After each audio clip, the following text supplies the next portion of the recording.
Hey everybody, welcome back. So today I'm going to show you my freeze-dried stock up from freeze-dried wholesalers and explain to you why now is a good time to start stocking up, because rising food prices are definitely going to start affecting you.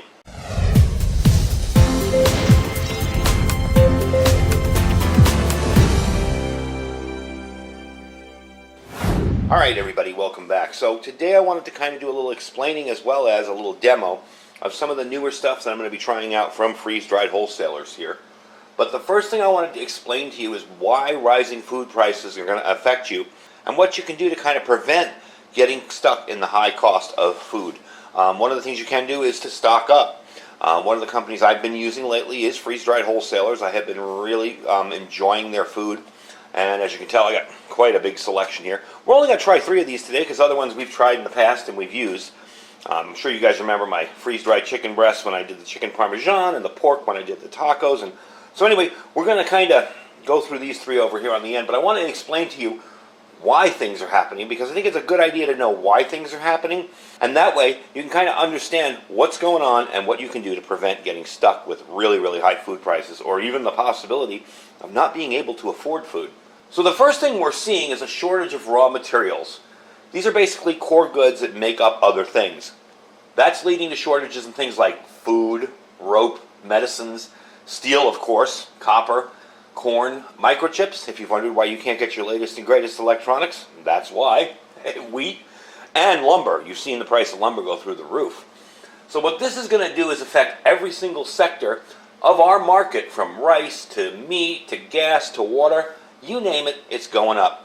JP Morgan Chase expects commodities to rise 10% across the board. So that's close to a minimum 50% increase on everything you buy, including food. That's why it's time to stock up. So what's causing the shortages? Well, when the pandemic just kind of got global publicity in 2020, prices slumped, things were really, really slow, and prices were held at a very low mark. The initial slump was a product of like the global shutdown in response to the coronavirus. Production operations across the board were shut down. Lots of people were laid off, and facilities were left with a bunch of excess supply. Well, that excess supply got bought up pretty quick once demand increased for raw goods, food, microchips, and other items. Now that things are kind of coming back to work again, supply's not been able to catch up. That gives you an increased cost. Plus, you got workers that aren't coming back to the job because their unemployment's better than what they're getting paid. So that has places short-staffed and they just can't keep up. And then we had global chaos in the shipping markets that also created cost increases and a lack of products on the shelf. So in 2020, with food prices, we were up about 3.3%. Most of this was driven by meat, fish, poultry, eggs, and dairy. And that is why I'm stocking up on this type of stuff. You'll notice here it's all meats. Freeze-dried wholesalers also has poultry, also has dairy, has all that stuff. So that's why I'm stocking up on that right now.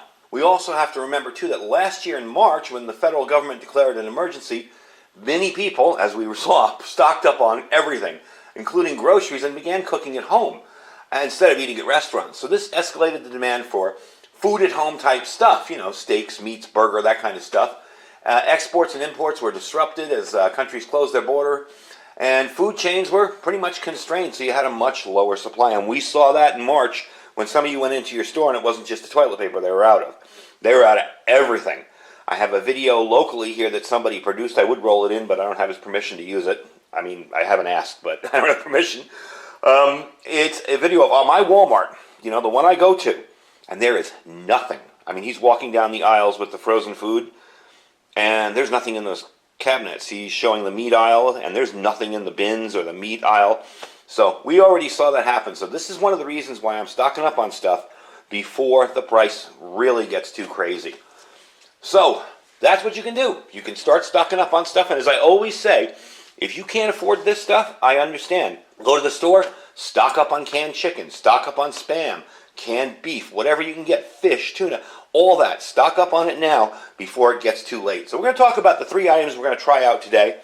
And that is the boneless pork chops, the freeze-dried beef stew cubes. I'm really interested to see how these are.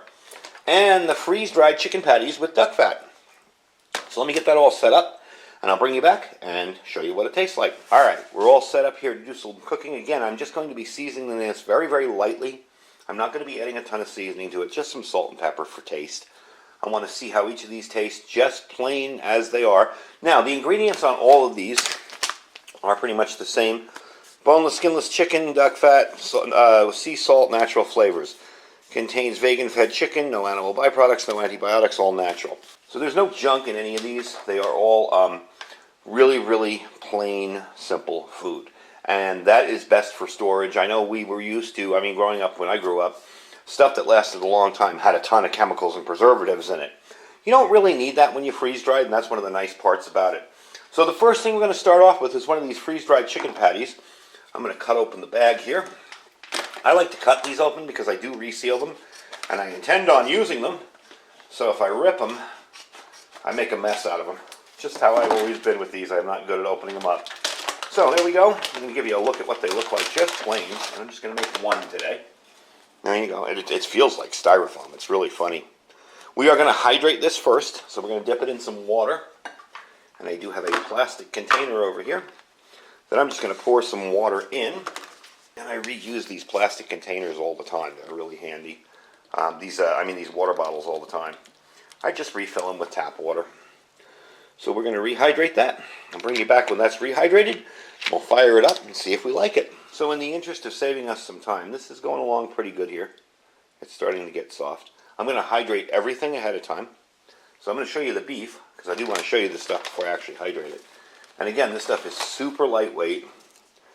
It's really wild. The cool part about this is if you do take this out on a camping trip or whatever, you can season it any way you want. You can put whatever you want on it. You can cook it to whatever temperature you want. If you want these medium, you can do that. If you want them well done, you can do it, That's the cool part about this stuff when they're left raw. So I'm just putting a little bit in there. And we're going to add some water to that as well.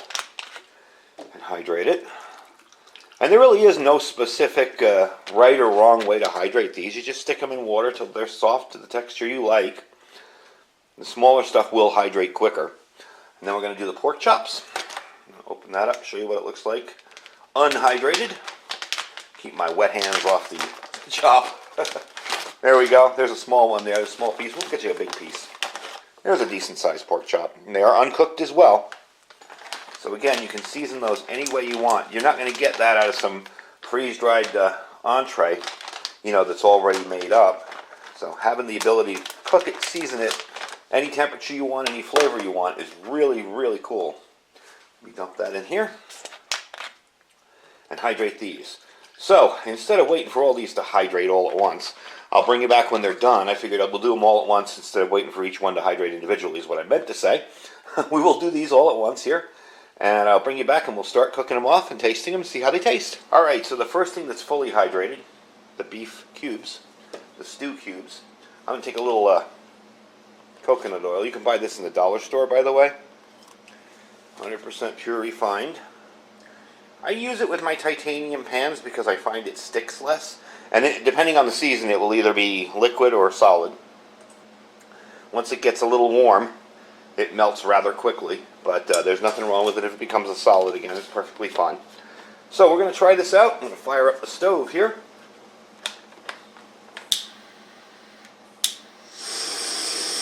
There we go. Bring it down to a normal roar. And we're going to put this stuff in here. See how it cooks up. I'm probably going to cook it about medium rare. Just to get a little taste. And like I said, I am going to be careful because there's a lot of water inside that. Probably going to turn it down a little bit more. There. The things I like about this little stove is it simmers very well. Remember too that we got a lot of water inside there, so you are going to get splash. Ooh, way too much salt. We'll avoid that piece.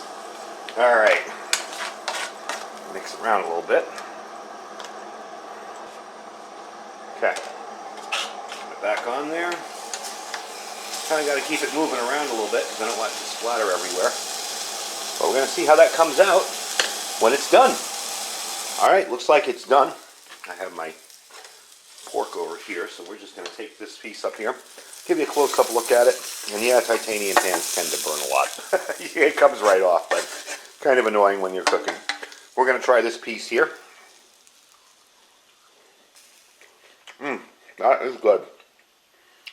Take a look up close and see. That is definitely good, and it tastes just like steak. I mean, it is steak, of course, but it tastes just like steak. No funky preservatives, no nothing weird in it. Just little tips of steak. So that's definitely a win in my book. An easy way to get some steak in your diet. Even if you're going to use that for stews, that works great too. If you can use that, even chop it up and use it in a burrito, a taco, whatever. Definitely cool little product. I like it a lot. I was a little concerned that it was going to be tough. It's not tough at all. I just bit right into that, able to chew it all down. No problem at all. Because when I've had the stew cubes in the past, they tend to be a little tough. I don't know if it's maybe because I overcook them, but I didn't overcook those, so those are definitely a win in my book. Cool. Good deal. All right, next up, we're going to try the pork chop. So the pork chop is completely ready to go. See, it's nice and soft, just like a regular raw pork chop. I do have more coconut oil in there. We're going to be turning that on. There we go. Turn it up.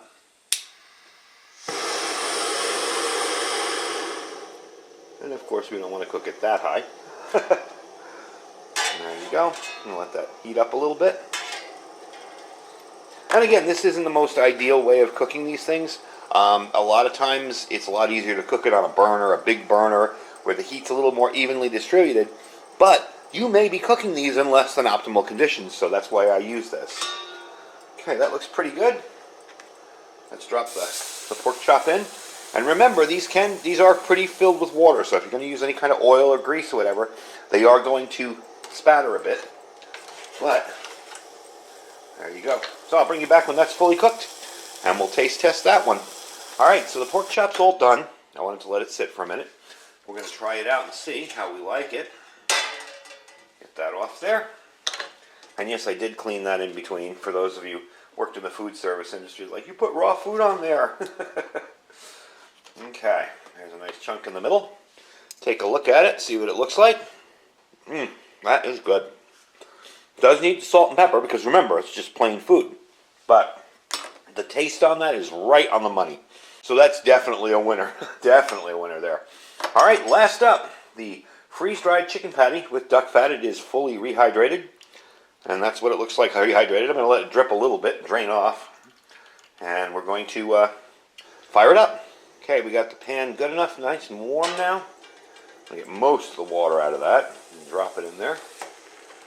And there we go. I have a nice low simmer. One of the things I love about this stove is that I can get it at a very, very low simmer. Turn it up when I need it. And I get it turned up a little bit. Don't need jet engines to cook it, but turn it up a little tiny bit. And I'll bring you back when that's all finished, and we'll try that one out. All right, I turned it off. Now, one thing I did do with this one is, because that's a pretty thick patty, I did just put a little piece of tin foil over the top to kind of let it cook all the way through. But it's all done. I cut a piece off here. We're going to try it out. You can take a look at what it looks like cooked. That is really, really good. Try not to talk with my mouth full. That is really tasty. All right, so what we're going to do is I'm going to clean up my mess here. And I'll give you some final information, and I'll tell you how you can get my 15% discount by using my link. And we'll go from there. All right, so there you go. Everything's all done, sitting right there. You see what it looks like cooked. I tasted it. Tastes really, really good. Again, this is real food, dehydrated.